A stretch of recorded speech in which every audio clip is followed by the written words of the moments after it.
성가대도 수가 좀 적어서 좀 힘이 빠질까 했더니 우리 지은 자매가 우리 메디슨에서 첼로로 PhD까지 한 자매거든요. 첼로 반주가 딱 나오니까 제 마음에 줄을 잘 서야 되는데 오늘 설교 망치면 큰일 나겠다, 그런 생각이 들었습니다. 오늘 다 고생하셨고요. 하나님께서 말씀 가운데도 귀한 은혜 주실 줄 믿습니다. 우리 같이 기도하시죠.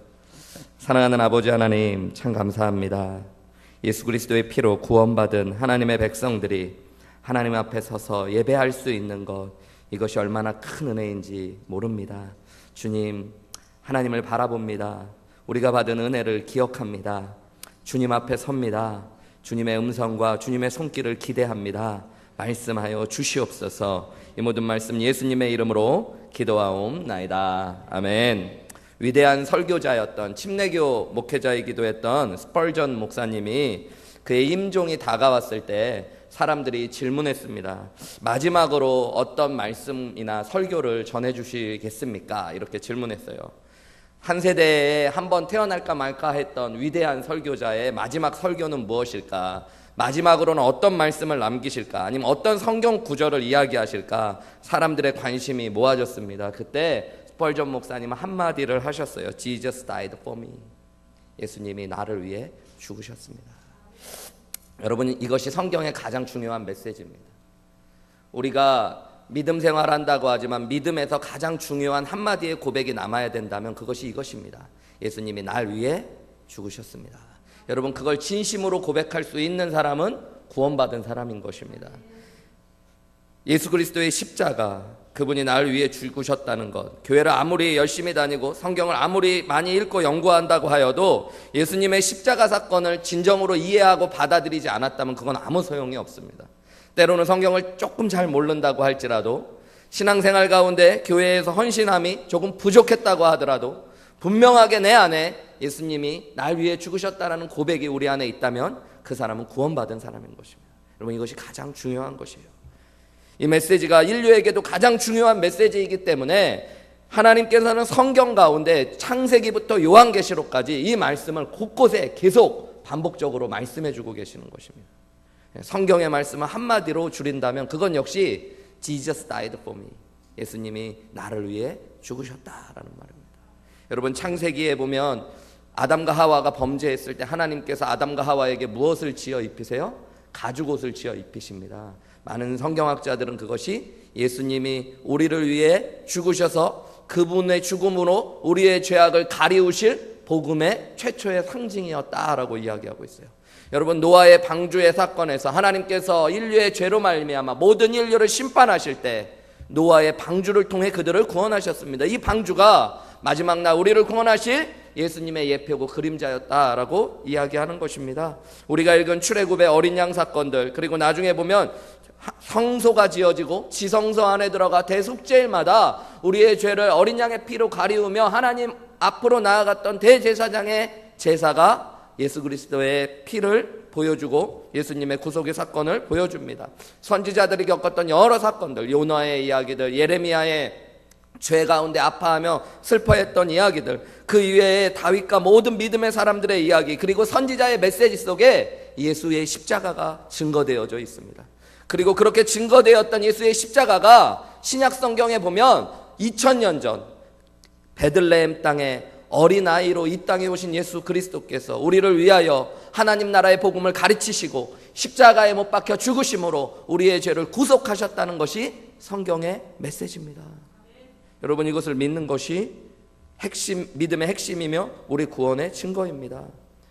오늘 우리가 읽은 본문의 사건, 특별히 이 출애굽기 11장부터 12장, 13장까지 나오는 말씀은 유월절과 유월절의 절기를 가리키고 있는 무교절에 대한 말씀을 쭉 이야기하고 있습니다. 유대인들이 가장 중요하게 여기는 것이 유월절이에요. 유월이라는 것은 담을 넘어간다는 한자어인데 영어로 보면 패스오버, 담을 이렇게 넘어갔다라는 상징을 나타내고 있습니다. 이거는 하나님께서 제정하시고 지키라고 말씀하신 절기예요. 여러분, 우리는 지난주에 출애굽기의 말씀을 보면서 하나님께서 애굽의 신들을 심판하시고 이스라엘을 구원하기 위하여 재앙들을 쭉 내리시는 장면들을 살펴봤어요. 그죠? 그리고 이 10번째 재앙이 이제 11장부터 펼쳐집니다. 그런데 이 10번째 재앙은 하나님께서 다른 재앙과 연속되어지지만 구별하여 말씀하고 계시는 것들을 보게 됩니다. 우리가 읽지는 않았지만 출애굽기 11장 1절에 보면 여호와께서 모세에게 이르시기를 내가 이제 한 가지 특별한 재앙을 바로에게 내리겠다라고 이것을 구별하여 말씀하셔요. 이제 한 가지 재앙을 더 내릴 것이다. 이 재앙이 내려졌을 때 바로가 너희를 내보내게 되어질 것이다 그래요. 여러분, 이 재앙으로 바로는 하나님 앞에 무릎을 꿇게 되어지고요, 이스라엘은 구원받게 되어지는 역사가 일어납니다. 이 구원이 다른 재앙과 틀린 이유는 하나님께서 직접 행하신 재앙이기 때문이에요. 앞에 9가지 재앙은 예를 들어서 나일강을 치실 때 피를 통해서, 대리를 통해서 재앙을 내리셨습니다. 나일강을 칠 때는 피를 통해서 재앙을 내리셨고요, 또 예를 들어서 가축들을 죽이실 땐 질병을 통해서 재앙을 내리시고 하셨는데, 이 10번째 재앙은 하나님께서 직접 내리시는 재앙이다라고 성경은 이야기하고 있습니다. 오늘 본문의 말씀에도 보면요, 여러분 11장 4절에 보면 모세가 바로에게 이르되 여호와께서 이와 같이 말씀하시기를 밤중에 내가 애굽 가운데로 들어가리라 라고 이야기하고 있습니다. 하나님께서 이 기적을 직접 행하시겠다라고 말씀하고 계시는 거예요. 12장 13절에도 보면 하나님께서 12절 13절에 내가 그 밤에 애굽 땅에 두루 다니며 사람이나 짐승을 막론하고 애굽 땅에 있는 모든 처음 난 것을 다 치고 애굽의 모든 신을 내가 심판하리라. 13절에 보면 내가 애굽 땅을 칠 때에 그 피가 너희가 사는 집에 있어서 너희를 위하여 표적이 될지라. 하나님이 직접 내려오셔서 직접 심판하시는 재앙이 이 10번째 재앙입니다.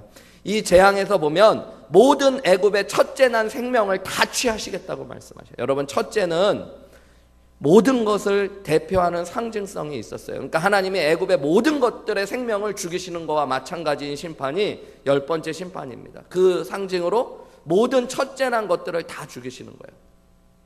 그런데 하나님께서 예비하신 1년 된 흠없는 어린 양의 피를 집 문설주와 임방에 바른 집은, 그 사람이 유대인이든 유대인이 아니든, 그 사람이 남자든 여자든, 하나님을 열심히 섬겨왔던 섬기지 않았던, 하나님의 약속을 그 순간 믿고 어린 양의 피를 자신의 집 문설주와 임방에 바른 집은 하나님께서 마지막 날 모든 것을 심판하실 때 그 집을 뛰어넘어 가셔서 그 집들은 구원하시겠다 라고 말씀하신 것이 유월절입니다. 여러분, 복음서에 보면 침례 요한이 예수님을 보고 처음으로 했던 고백이 무엇이냐면 보라, 세상 죄를 지고 가는 하나님의 어린 양이로다. 이 얘기는 그냥 양의 상징이 여러 가지가 있죠. 하얗고 착하고 온순하고 그 얘기를 하는 게 아니에요. 하나님 참 착하시다, 예수님 참 착한 분이다라는 얘기를 한 게 아니라, 유대인들이 이 얘기를 들었을 때는 하나님의 어린 양은 유월절의 어린 양을 상징하고 있는 것입니다. 즉 예수님은 유월절에 나타났던 하나님의 구속의 사건의 실체로 이 땅에 오셨다는 것들을 말씀하시는 거예요. 요한계시록에도 보면요, 사도 요한이 마지막 날 일어날 환상을 보는데요, 요한계시록 10장에 보면 온 열방과 각 족속과 나라와 백성과 방언에서 수많은 흰옷을 입은 사람들이 하나님 보좌 앞에 서 있습니다.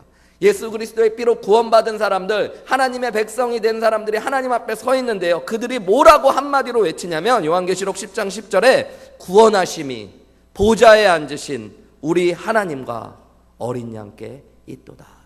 우리가 구원받은 것은 어린 양 때문입니다. 이렇게 외치게 되어진다는 거예요. 여러분, 예수님이 이 유월절에 예수님이 이 유월절의 실체로 이 땅에 오셨고요, 유월절은 예수 그리스도의 십자가의 그림자가 되어지는 거예요.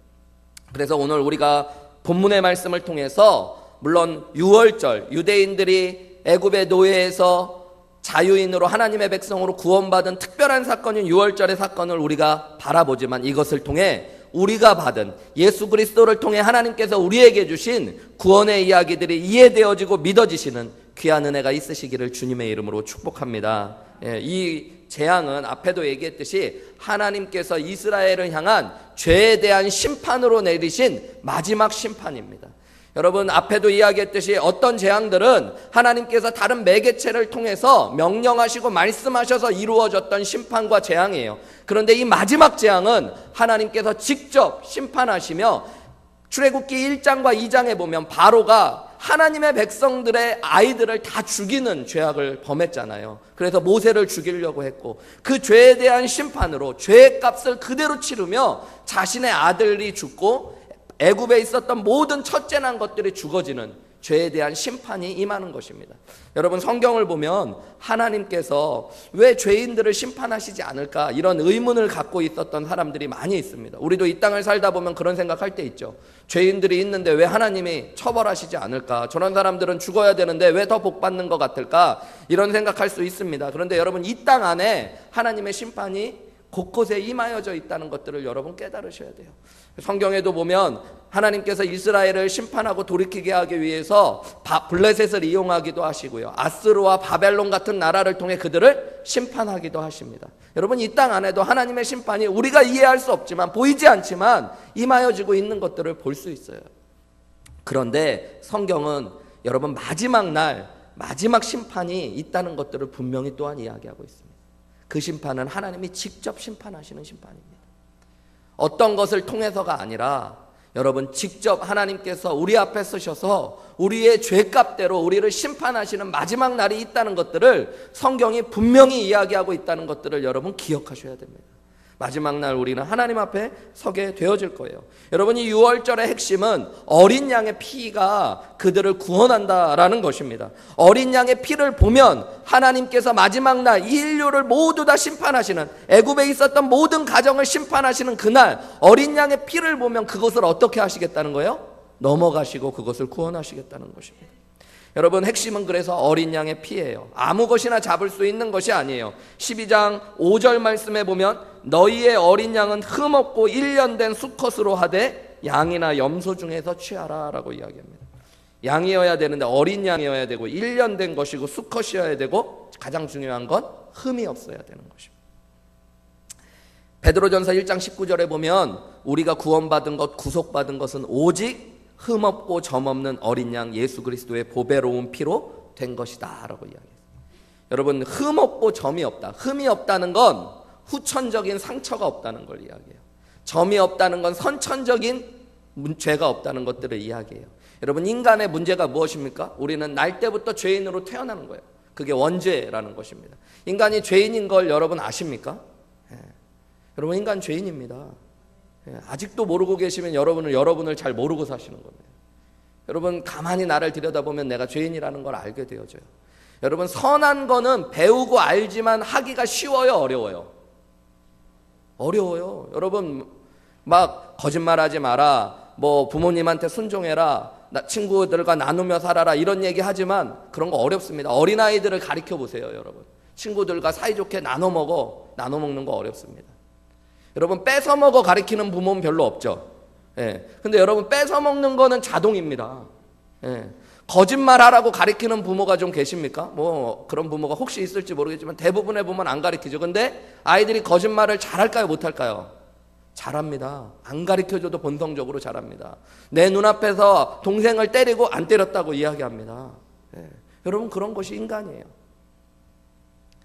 인간은 날 때부터 죄인이며 또 후천적으로 죄를 수없이 범해옵니다. 여러분, 우리가 살아가는 날 동안 끊임없이 죄를 범해요. 그죠? 여러분, 일주일 동안에도 죄 범하시느라고 고생 많으셨죠? 그래서 죄를 범하고 살아요. 조금 죄송한 얘기지만 연세가 더 드신 분은 더 많이 죄 짓고 사신 것입니다. 그러신 거예요. 우리는 그렇게 죄를 범하며 살아요. 여러분, 성경은 죄의 값이, 삭시, 우리 이번 주 암송 말씀에도 나오는데 뭐라고 이야기하고 있어요? 사망이라 라고 이야기합니다. 죄는 죄의 결과로 사망의 결과를 취하게 됩니다. 왜냐하면 생명은 오직 하나님께만 있는데, 여러분, 죄는 하나님을 따르기로 선택하지 않고 우리가 우리의 욕심을 따라, 마귀를 따라, 세상을 따라 살기로 결심한 결과인 것입니다. 하나님 없이로 살기로 결심한 사람은 하나님 안에 있는 은혜를 누릴 수 없는데, 하나님 안에 있는 가장 중요한 핵심이 생명입니다. 그래서 우리는 생명을 잃어버린 사망을 취할 수밖에 없는 존재가 되어진 거예요. 그래서 여러분, 죄를 씻기 위하여, 죄의 결과를 넘어가기 위해서는 우리 안에 필요한 것은 생명을 취하는 죽음만이 필요한 것입니다. 그래서 대속이라는 것, 누군가의 죄를 씻어주기 위해서는 누군가의 생명과 피가 필요한 것입니다. 그런데 그냥 피가 아니라 흠없고 점없는 사람의 피만이 우리의 죄를 씻어줄 수 있는 것이에요. 여러분, 이 땅 안에 흠없고 점없는 사람, 흠없고 죄 없는 사람이 존재할까요? 안 존재할까요? 사람 가운데는 존재하지 않습니다.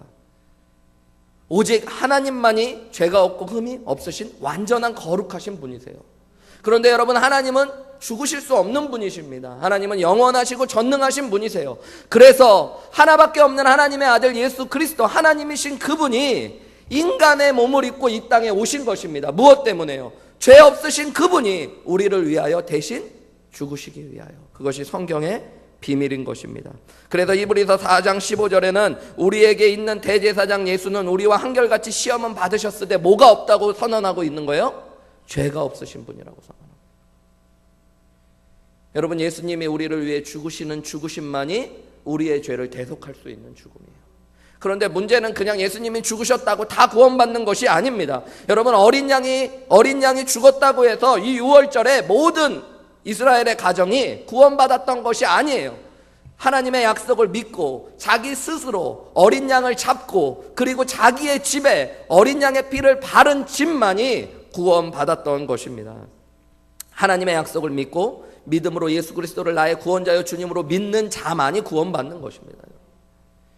히브리서 오늘 본문의 말씀을 보세요. 12장 3절과 4절에 보면 제가 읽는 본문에 여러분 중요하게 강조하는 말이 있습니다. 너희는 이스라엘 온 회중에게 말하여 이르라. 이달 열흘에 너희 각자가 어린 양을 취할지니 각 가족대로 그 식구를 위하여 어린 양을 취하되 그 어린 양에 대하여 식구가 너무 적으면 그 집의 이웃과 함께 사람 수를 따라서 하나를 취하며 각 사람이 먹을 수 있는 분량에 따라 너희 어린 양을 계산하라 그래요. 여기 보면 어떻게 취하라고 그러냐면 가족대로 식구를 위하여 그 수를 따라 먹을 수 있는 분량에 따라서 여러분 각 한 사람 한 사람 개인적으로 한 사람 한 사람에 맞는 어린 양. 그러니까 여러분 구원의 사건은 개인적인 사건인 거예요.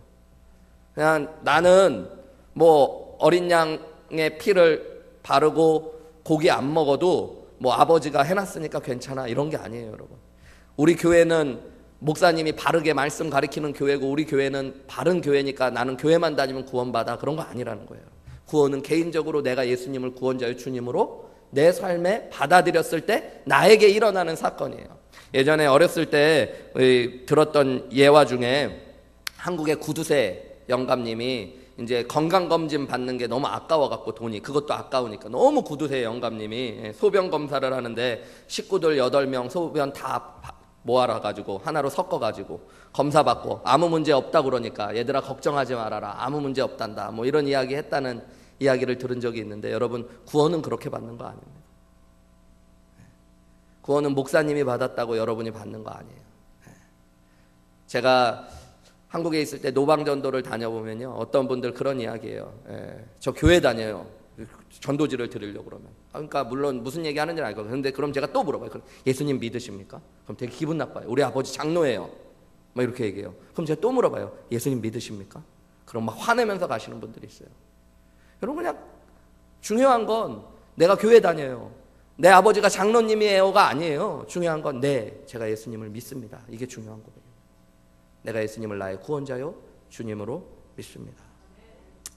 여러분 의도적으로 출애굽기 12장의 말씀은 3절과 4절과 5절에서 이 양의 이름을 다르게 기록하고 있습니다. 3절에 보면요 여러분 너희는 이스라엘 온 회중에게 말하여 이르라 이달 열흘에 너희 각자가 어린 양을 취할지니 해서 이 어린 양은 히브리어 원어에도 그렇고요 영어 성경에도 보면 a lamb 그냥 하나의 양 이렇게 표현합니다. 4절에 보면 그런데 그 어린 양 그래요. the lamb 이렇게 표현하고 있어요. 그 어린 양 유일한 하나밖에 없는 어린 양이라고 이야기해요. 근데 5절에는 뭐라고 이야기하고 있어요? 너희 어린 양 your lamb이라고 이야기하고 있어요.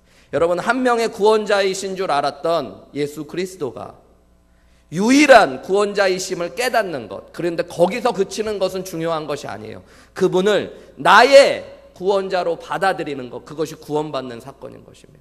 복음서도 여러분 마찬가지예요. 예수님이 이 땅에 오셨을 때 천사를 통해서 너희를 위하여 구원자가 났다 할 때 보면 a savior 이렇게 표현하고 있습니다. 그런데 수가성 여인이 예수님 앞에 고백할 때 뭐라고 그러냐면 당신은 the savior 당신은 그 구원자이십니다 라고 고백해요. 그런데 마지막 요한복음 20장 이후에 보면 도마가 예수님을 고백할 때 뭐라고 고백합니까? 예수님은 나의 구원자이시며 하나님이십니다 그래요. My Savior. 여러분, 이게 중요한 것입니다. 그냥 인류에 있는 많은 구원자들 중에 한 사람처럼 여겨졌던 예수 그리스도가, 예수 믿는 거는 세상의 많은 종교 중에 하나와 같았던 것으로 여겨졌던 내 마음속에서 예수님의 유일한 구원자이시고 하나님의 약속하신 그 구원자이시라는 것들을 아는 것, 이거 중요한 것입니다. 근데 그것을 넘어가서 어디까지 나아가야 되는 거? 그분이 나의 구원자가 되십니다. 그분의 피가 내 안에 임하여질 때 여러분, 우리가 예수님의 피로 구원받는 줄 믿습니다. 로마서 10장 10절에는 사람이 마음으로 믿고 입으로 시인하여 구원에 이른다 그래요. 예수님을 받아들인다는 건 여러분, 내가 죄인임을 인정하는 거예요. 내가 하나님 앞에 설 수 없는, 내 힘으로는 내 죄를 씻고 하나님 앞에 설 수 없다는 것들을 고백하시는 것입니다. 여러분, 예수님을 믿고 믿기만 하면 구원받는다고 그러니까 막살나는 이야기를 하는 것이 아닙니다. 여러분, 우리가 예수님 믿기 전에도 믿고 나서도 선하게 사는 건 중요한 겁니다. 근데 중요한 건 우리의 선행으로 하나님 앞에 설 수 없다는 것들을 깨닫는 게 중요한 것입니다. 여러분, 누군가가 어떤 기준을 가지고 있느냐가 중요한 것이에요. 많은 그런 미국에 있는 설교자들이 좋아하는 이런 예화 중에 하나가, 여러분, 우리가 넓이뛰기를 한다고 할 때 넓이뛰기 하는 그 기능과 재능이 다 다르잖아요. 그죠? 어떤 사람은 뭐 2m를 뛸 수 있는 사람도 있고, 막 올림픽에 나갈 수 있는 선수는 우리보다 훨씬 더 많이 막 3m 가까이 뛰는 분들도 있을 거고요. 여기 운동신경이 없는 분들은 막 도움닫기를 하고 뛰어도 몇십 센치 못 뛰는 분들이 있을지 모릅니다. 물론 우리 안에 능력의 차이가 많아요. 그런데 여러분, 우리 중에 누구도 뭐 장대를 들고 있던 어떤 것을 이용해서도 여러분, 그랜드 캐니언을 건너갈 수 있는 사람은 아무도 없잖아요.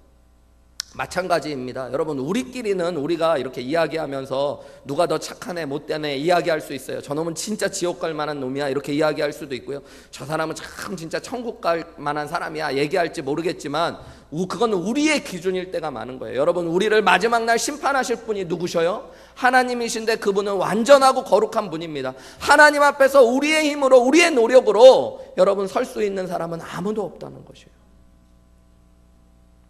그래서 예수의 피가 온전히 나를 용서한다는 걸 믿으셔야 돼요. 여러분, 기준이 참 중요해요. 내가 하나님 앞에 설 수 없음을 그래서 인정하는 것이 예수님을 받아들이고 믿는 두 번째 단계가 되어지는, 내가 죄인임을 인정할 뿐만 아니라 내 힘으로는 하나님 앞에 설 수 없음을, 예수의 피가 우리를 온전케 함을 마지막으로 믿을 때 우리가 예수님을 나의 구원자의 주님으로 받아들이게 됩니다. 내 힘으로는 하나님 앞에 설 수 없지만 예수님, 하나님의 아들, 흠없고 점없고 온전하신 예수님이 나를 위해 죽으신 그 사랑으로만 내가 하나님 앞에 설 수 있음을 믿을 때 예수님을 나의 구원자로 받아들이게 되는 것이고, 하나님은 내 안에 있는 예수님의 보혈을 보시고 우리를 마지막 날 구원해 주시겠다는 것이 유월절을 통해 하나님이 우리에게 보여주시는 증거인 줄 믿으시기 바랍니다. 그래서 요한일서 1장 12절에는 그 아들 예수의 피가 우리를 모든 죄에서 어떻게 하신대요? 깨끗게 하실 것이라고 선언하고 있는 거예요. 예수 그리스도의 피만이 우리를 온전하고 깨끗하게 하십니다. 종교개혁자였던 마틴 루터는 그 마지막 종교개혁을 완수하려고 할 때마다 자기도 수많은 죄를 범하고 종교개혁을 승리하려고 하다 보니까 적들과의 계속 싸움을 통해서 자기 안에 눌림을 막 경험했다고 그래요. 극심한 스트레스 때문에. 그래서 마지막에는 막 환상을 보면서 시달리게 되어지는데요. 그게 무슨 환상이었냐면 마귀가 계속 나타나서 마틴 루터에게 그가 지은 죄를 계속 옆에서 불러주는 그런 환상에 시달렸습니다. 마틴 루터가 이 죄악 가운데, 이 자기의 불러주는 죄 가운데 자꾸만 몸과 마음이 피폐해지는 거예요. 여러분, 한번 생각해 보세요. 여러분도 잊고 살 만한 죄악들을 누군가 옆에서 다 불러주고 있다고 생각해요. 너 7살 때 너 그런 짓 했지. 너 8살 때 이런 짓 했지. 너 지금 이런 생각하지. 근데 마틴 루터가 오늘 우리가 방금 전에 제가 불러드렸던 말씀, 요한일서의 말씀, 그 아들 예수 그리스도의 피가 우리를 모든 죄에서 깨끗게 하실 것이라는 말씀을 읽는 순간 이 환상으로부터 자유하게 되어집니다. 마귀가 그에게 또 나타나서 그의 죄를 불러줬을 때 루터가 이렇게 고백했습니다. Yes, I am a sinner. 그래, 나는 죄인이다. 그러나 예수님의 피가 내 모든 죄에서 나를 정결케 하시고 깨끗게 하셨다. 여러분, 이것이 믿음입니다. 우리가 오늘 하나님 앞에 어떻게 설 수 있어요? 여러분, 예배는 하나님 앞에 서는 것입니다. 죄인인 우리가 온전하고 완전한 거룩하신 그 하나님 앞에 어떻게 설 수 있게 됩니까? 예수 그리스도의 피가 우리를 모든 죄에서 깨끗게 하시기 때문인 것입니다. 여러분, 그래서 이 유월절을 통해서 오늘 하나님께서 주시는 귀한 교훈 세 가지를 짧게 한번 나누어 보기 원합니다. 첫 번째는 여러분이 예수의 피가 우리를 구별하여 준다라는 것입니다. 여러분, 본문의 말씀에 보시면 하나님께서 이 유월절에 대한 제정을 말씀하시면서 중요하게 하신 말씀이 있어요. 7절 말씀 우리 같이 읽어볼까요? 11장 7절입니다. 출애굽기 11장 7절 우리 함께 읽어보겠습니다. 시작. 그러나 이스라엘 자손에게는 아니하리니 여호와께서 애굽 사람과 이스라엘 사이를 구별하는 줄을 너희가 알리라 하셨나니, 여기 보면 하나님께서 직접 오셔서 바로의 왕자로부터 또 몸종의 장자와 가축의 첫째 난 것까지 다 죽이시겠다고 5절에 말씀하신 뒤에 그러나 이스라엘 자손에게는 사람이든 짐승이든 개 한 마리도 혀도 움직이지 않게 하시겠다. 이게 무슨 말일까요, 여러분? 아무 일도 일어나지 않게 온전하고 완전하고 평안함을 그들에게는 주시겠다라고 이야기하신 것입니다. 어떤 사람들이요? 어린 양의 피를 그들의 문설주에 바른 집에는 여러분 가축이든 개 한 마리도 혀 하나도 움직이지 않을 정도의 평안함을 주시겠다라고, 이것을 통해 내가 애굽 사람과 이스라엘 사이를 구별하는 줄을 너희가 알게 되리라 라고 말씀하십니다. 여러분, 성경에 보면 마지막 날에 대한 여러 말씀이 나오는데요, 이 마지막 날에 대한 말씀을 하시면서 예수님이 제일 많이 하신 말씀은 구별되어짐에 대한 말씀이에요. 마지막 날은 염소와 어린 양들이 구별되어지는 날입니다. 쭉정이와 알곡이 구별되어지는 날이라고 말씀하셨어요. 여러분, 인류의 마지막 날은 하나님께서 죄로 말미암아 모든 인류를 심판하시는 날이지만 예수 그리스도를 나의 구원자여 주님으로 믿은 자들에게는 구원받는, 여러분, 멸망과 심판과 구원과 생명이 구별되어지는 것이 어린 양의 피로 말미암아 우리에게 주어지는 은혜라는 걸 믿으시기 바랍니다. 여러분, 그래서 예수 믿으면 마지막 날은 심판의 날이지만 우리에게는 무슨 날이 되어지는 거예요? 구원의 날이 되어지는 거예요.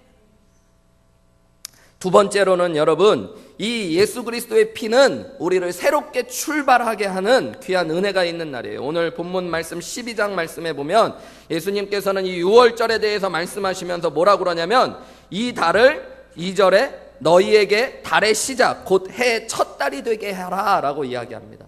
여러분, 원래 유대인들이 사용했었던 달력이 있습니다. 이 달력은 모든 고대의 나라들이 그렇듯이 농사를 짓는 파종 혹은 추수를 따라서 정해져 있었던 달력들이에요. 그런데 하나님께서는 오늘 모세를 통해서 이스라엘 백성들에게 뭐라고 그러냐면 이제는 이 유월절을 중심으로 이 달을 너희의 첫 달이 되게 하고 이것을 통하여 이 달들을 지켜가라 라고 이야기합니다. 여러분, 우리가 예수님을 구원자여 주님으로 믿는 날이 우리의 인생의 새 출발이 되어지는 날인 줄 믿으시기 바랍니다. 여러분, 그냥 이 땅에서 우리의 인생에 어떤 사건이 가장 중요한 일일까? 여러분 보면 뭐 어떤 분은 그런 얘기해요. 내가 결혼하기 전과 결혼하기 후로 내 인생은 완전히 달라졌어요. 근데 좋은 의미로 잘 얘기 안 하시더라고요. 어떤 분들은 미국 오기 전과 미국 오기 후로의 내 인생이 바뀌었어요. 뭐 이런 얘기. 아기를 낳기 전과 아기를 낳고 나서 내 인생은 완전히 달라졌어요. 근데 여러분, 하나님께서 말씀하셔요. 예수를 믿고 나서 우리의 인생은 완전히 달라지는 것입니다. 내가 누구인지를 보는 눈이 바뀌어지는 거예요. 세상에서는 뭐 예쁜 애, 못생긴 애, 공부 잘하는 애, 못하는 애, 돈을 얼마나 가진 사람, 세상 직업은 무엇인 사람으로 우리를 구별할지 모르지만 예수님 믿고 나면 여러분, 우리 안에는 하나님의 자녀라는 새로운 신분으로 우리의 인생이 시작되는 줄 믿으시기 바랍니다. 여러분, 우리가 예수님을 믿으면 우리의 영생도 바뀌어지는 거래요. 우리의 인생도 바뀌어지는 거예요. 인생의 목적도 새로워지는 것입니다. 그래서 여러분, 예수님을 믿는 것이 우리 인생의 새로운 출발점이 되어지는 거예요. 여러분, 우리가 암송한 말씀대로 보면 고린도후서 5장 17절 말씀이 뭐예요? 그런즉 누구든지, 벌써 다 잊어먹으셔서 첫 번째 건데, 그런즉 누구든지 그리스도 안에 있으면 뭐다? 새로운 피조물이라. 이전 것은 지나갔으니 보라 새 것이 되었도다. 여러분, 예수님이 우리 안에 계시면 우리는 뭐가 된다고요? 새로운 피조물. 이전 것은 다 뭐 하게 되는 거예요? 지나가는 거예요. 여러분, 그것이 구원의 비밀입니다. 여러분, 물론 우리의 과거가 중요하지 않다는 거 아니에요. 물론 그날을 본보기 삼아 우리가 살아가야 되는 것들이 많지만, 여러분, 예수님을 믿는 순간 하나님은 우리의 과거를 보시지 않아요. 여러분, 우리의 과거의 죄를 동이 서에서 먼 것처럼 완전히 잊어버리시고 지워버리십니다. 하나님, 예수님께서는 날마다, 우리가 예수님을 믿으면 날마다 우리가 새로워지는 은혜를 경험하는 거예요.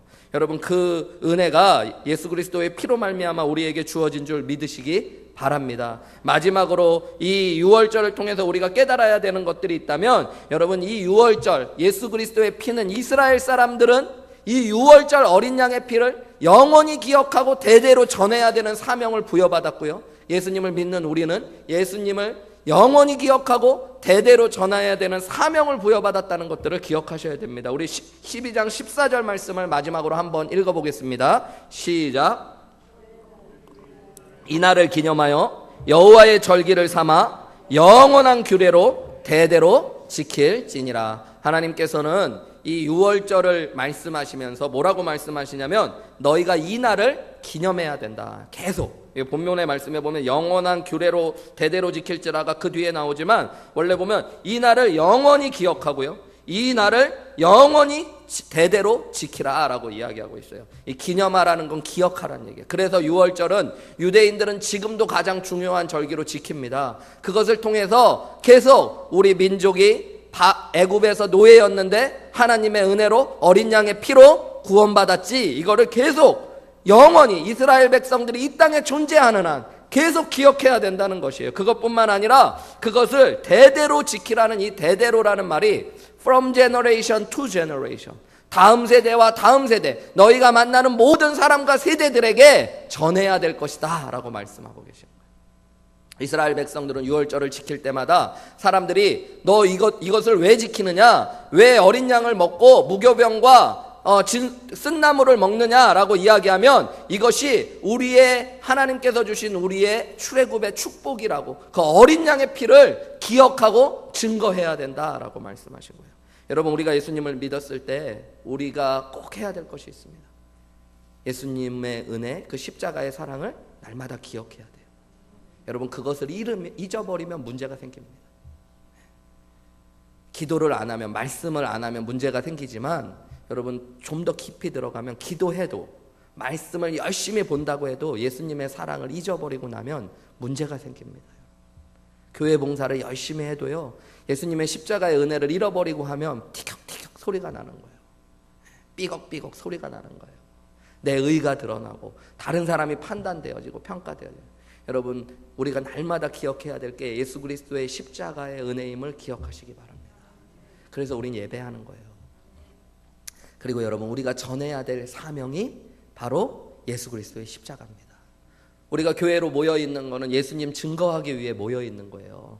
여러분, 예수님을 모르는 사람이 교회에 처음 왔을 때 왜 이 사람들이 이렇게 주일날 할 일도 없나, 모여가지고 이렇게 모여서 노래하고 뭐 좋은 얘기도 아니고 따분한 얘기나 듣고 있고, 뭐 자기들이 봉사해서 돈 내고 음식 만들어서 서로 나누고 왜 이런 짓 하나 라고 물어봤을 때 여러분 뭐라 그러실래요?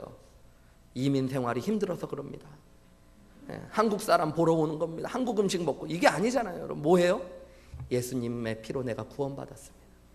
우리는 예수님을 구원자여 주님으로 믿는 사람들입니다. 여러분, 우리가 그것을 전하고 나누는 거예요. 우리 교회가 우리 여러분 기도 편지 제가 안에다 적어놨는데요, 선교 가면서 우리가 지난 4, 5년 동안 저희 교회가 우리 모두가 다 함께 여러분 아프리카, 서부 아프리카 땅 안에 교회와 복음의 사역을 감당하기 위하여 함께 헌신해 왔습니다. 그리고 이제 베냉의 기도센터, 그 다음에 망해 있는 교회가 완공되었어요. 그리고 이제 지금 그 다음 교회가 지어지는 것들을 지금 이제 진행 중에 있습니다. 그렇기 때문에 이미 2개의 그런 우리 교회가 세운 귀한 사역지들을 방문하고 대표해서 그곳에서 함께 예배드리는 은혜를 누리기 위해 갔다 오는 것이에요. 여러분, 우리가 왜 교회를 세우고 우리의 아까운 물질을 함께 나눕니까? 우리의 사명이 예수님을 전하고 예수님의 피로 구원받는 자들이 땅끝까지 증거되어지고 전파되는 것이 우리의 사명이기 때문입니다. 여러분, 예수님의 피를 나의 구원자의 주님으로 믿은 사람은 이것을 믿는 거예요. 여러분, 축구 스포츠 좋아하시는 분들 중에는 미국 풋볼 그 선수 중에 2011년도쯤에 아주 확 유명해졌다가 지금은 이름도 빛도 없이 사라진 팀 티보라는 선수가 있습니다.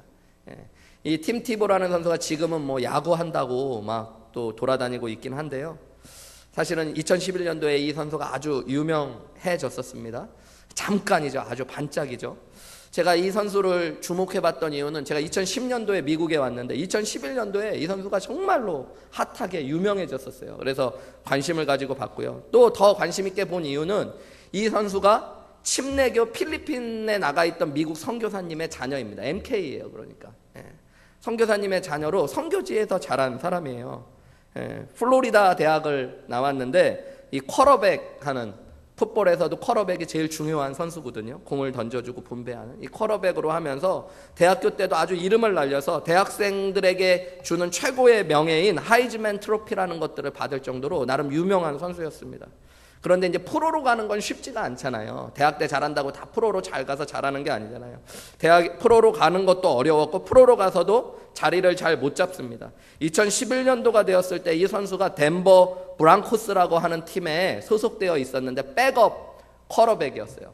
여러분, 풋볼을 좀 보시는 분들은 알겠지만 농구 백업은 좀 괜찮습니다. 농구 선수들은 계속 끊임없이 교체가 되기 때문에 주전 스타팅이 아니어도 앉아있다가 경기를 꽤 뛰어요. 뭐 10분을 뛰냐 15분을 뛰냐의 차이일 뿐이지 나갈 기회가 많이 있습니다.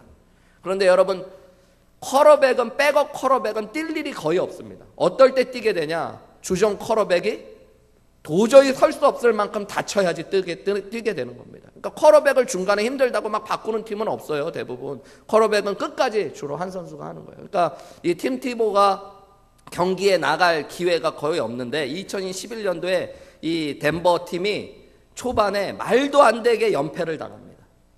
계속 져요. 그리고 주전 쿼터백이 부상을 당합니다.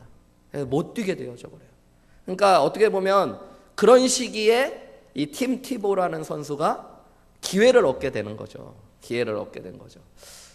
보면은 좋은 기회일 수도 있고 나쁜 기회일 수도 있고, 팀은 완전히 이제는 맨날 연패를 당해가지고 기대치도 없고 주전 쿼터백까지 다쳤으니까 이제 그냥 버티기만 하자 이런 거죠. 우리 그린베이 패커스도 보면은 라저라고 하는 이 쿼터백이 있는데 그 쿼터백이 저번에 한번 다치고 났더니 그냥 하염없이 성적이 안 좋아지잖아요. 팀 티보도 그럴 줄 알았는데 기적 같은 일이 일어납니다. 그냥 맨 막 지다가 마지막에 어떻게 해갖고 계속 역전승을 하기 시작하는 거예요. 그러면서 이 덴버가 그 해에 기적적으로 플레이오프에 올라가게 되어집니다. 얼마나 열광을 하겠어요. 근데 이 선수가 여기 이제 운동선수들 밑에 보면은 그 햇빛에 반사 좀 되지 말라고 이렇게 검은 거를 붙여놓는 그런 게 있거든요. 거기에 항상 여러분들이 팀 티보라고 그 인터넷에 쳐보시면도 나오지만 요 양쪽 옆에 항상 존 316 이렇게 써놓아 있어요. 존 316이 뭐예요? 뭐 전화번호, 자기 아버지 이름과 전화번호입니까? 여러분 뭐예요? 요한복음 3장 16절을 항상 크게 적어놓고 있어요. 이 선수가 연승을 막 계속합니다. 그리고 그 플레이오프 경기에서 피츠버그 붙게 되거든요. 풋볼 좋아하시는 분은 알지만 피츠버그는 정말로 강팀입니다. 항상 명문팀이고. 근데 그 팀과의 경기에서 막 지고 있다 마지막에 이 31야드 그 긴 패스를 성공하게 되어져요. 근데 정확한 기록인지는 모르겠지만 그때 마지막 던진 그 기록이 뭐 31.6야드였다고 이야기하고요. 그 경기 전체에서 팀 티보가 성공한 전체 야드 수가 또한 316야드였다라고 이야기합니다. 그리고 더 재밌는 건 이건 뭐 제가 직접 조사한 건 아니니까 근데 닐슨이라고 하는 그 시청률을 조사하는 회사가 있어요. 미국에 되게 유명한 그 회사에서 분석한 거에 의하면 그날 마지막 플레이오프 경기 시청률이 31.6%였다라고 이야기합니다. 그리고 그가 영웅이 되었기 때문에 그날 모든 스팟라이트를 받으면서 인터뷰를 할 때 그의 얼굴이 비춰졌어요. 그 얼굴에 뭐라고 써 있다고요? 존 316. 여러분 그 다음날 아침 구글 검색 1위가 뭐였을 것 같으세요, 여러분? 맞아요. 존 316이었어요. 구글에서 검색한 나중 통계를 발표한 거에 보면 미국 안에서만 1억 6천 명의 사람들이 요한복음 3장 16절을 검색해 봤다고 합니다.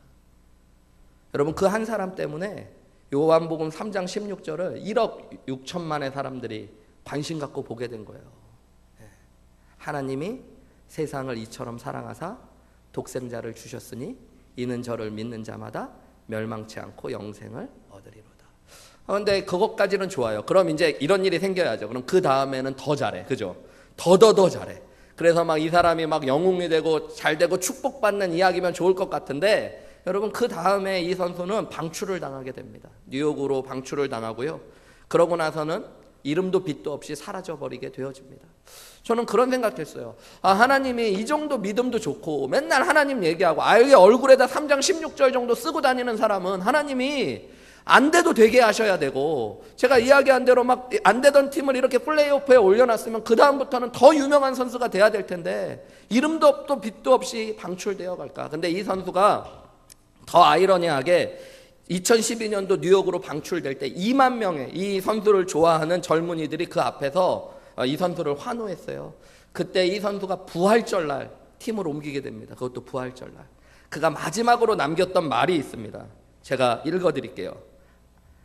Regardless of what happens, I still honor my Lord and Savior Jesus Christ because at the end of the day, that's what important. Win or lose, we need to get back to God.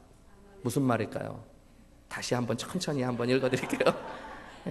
Regardless of what happens, 지금 우리에게 나에게 어떤 일이 일어났든지 상관없이 I still honor my Lord and Savior Jesus Christ. 나는 여전히 나의 구원자가 되시고 주님이 되시는 예수님만을 높입니다. Because at the end of the day, 왜냐하면 우리의 모든 것이 끝나는 마지막 날, 그 마지막 날, that's what important. 이것이 진짜 중요한 것입니다.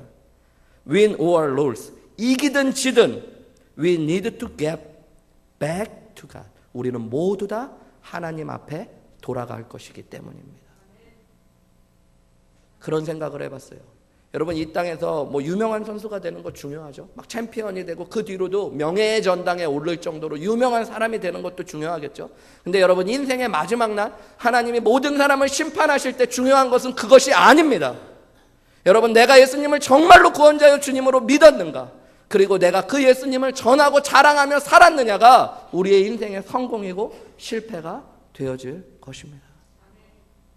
여러분, 정말 중요한 말씀입니다. 여러분, 우리 모두 다 마지막 날 예수님 앞에 서게 될 것입니다.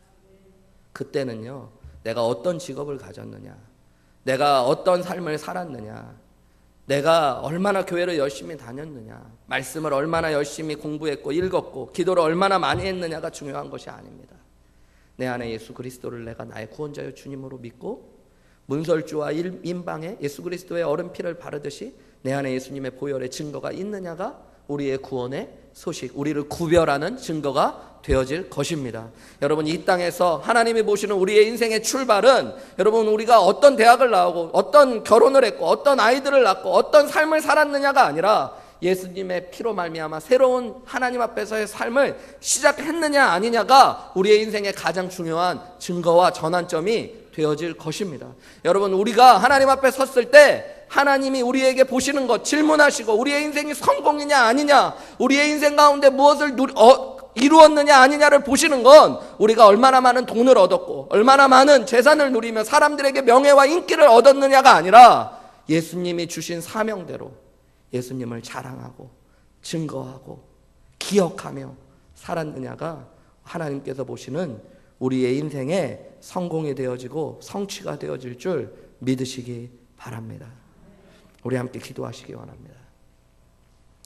여러분은 여러분의 인생의 유월절을 지나가셨습니까? 하나님께서 마지막 날 이 땅의 모든 인간들을 그들의 죄를 따라 심판하시고 멸망시키시고 재앙을 내리시는 그날, 오직 예수 그리스도를 나의 구원자여 주님으로 믿은 자들은 그 어린 양의 피로 말미암아 하나님께서 구원하시는 생명의 복음을 이미 우리에게 주셨습니다. 여러분 스스로에게 질문하십시오. 내가 예수 그리스도를 나의 구원자여 주님으로 믿었는지. 믿으셨다면 여러분 감사하는 귀한 은혜의 하루가 되시기를 주님의 이름으로 축복합니다. 우리가 날마다 기억하고 전하고 자랑하고 기뻐하고 새롭게 서야 되는 그 이름이 예수의 보혈인 줄 믿습니다. 여러분 아직 예수님을 구원자여 주님으로 믿지 못하신 분이 계시다면 이 시간 예수 그리스도의 이름으로 간절히 여러분 앞에 도전합니다. 여러분 우리의 힘으로는 하나님 앞에 도저히 설 수 없습니다. 그러나 하나님께서 죄인된 우리를 향하여 구원의 길을 열어주셨습니다.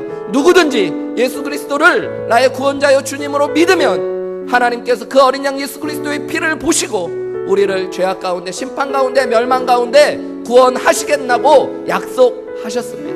여러분 아직 예수님을 믿지 못하시는 분이 계시다면 오늘 이 시간 말씀을 통하여 부족하고 연약하지만 주님 내가 잘 아직 온전하게 알지 못하지만 하나님의 약속을 믿습니다. 그리고 그 믿음 앞으로 한 걸음 나아가 예수님을 나의 구원자여 주님으로 믿기 원합니다. 이런 고백이 저와 여러분 가운데 있기를 주님의 이름으로 축복합니다. 오늘 여러분 예수님을 믿으신다면 여러분에게 새로운 인생이 시작될 줄 믿습니다. 하나님이 영원히 여러분을 구원하시는 은혜가 있을 줄 믿습니다. 우리 함께 하나님 앞에 기도하며 고백하며 나아가시겠습니다. 기도하시겠습니다.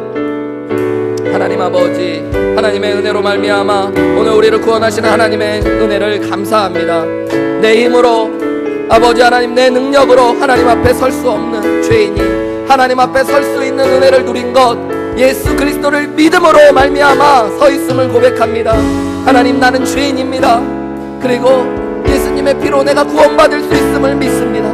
그래서 예수님을 나의 구원자여 주님으로 고백합니다. 하나님 나를 구원하여 주심을 감사합니다. 하나님 앞에 서 있음을 감사합니다. 이 땅을 살아가며 또한 수많은 죄악을 범하지만 오직 예수님의 피로 이 땅에 서 있을 수 있음을 고백합니다. 하나님 앞에도 설 수 있음을 고백합니다. 하나님 그 은혜의 피로 주님 앞에 서게 하시고 생명으로만 주님 앞에서 귀한 은혜를 누리게 하여 주시옵소서.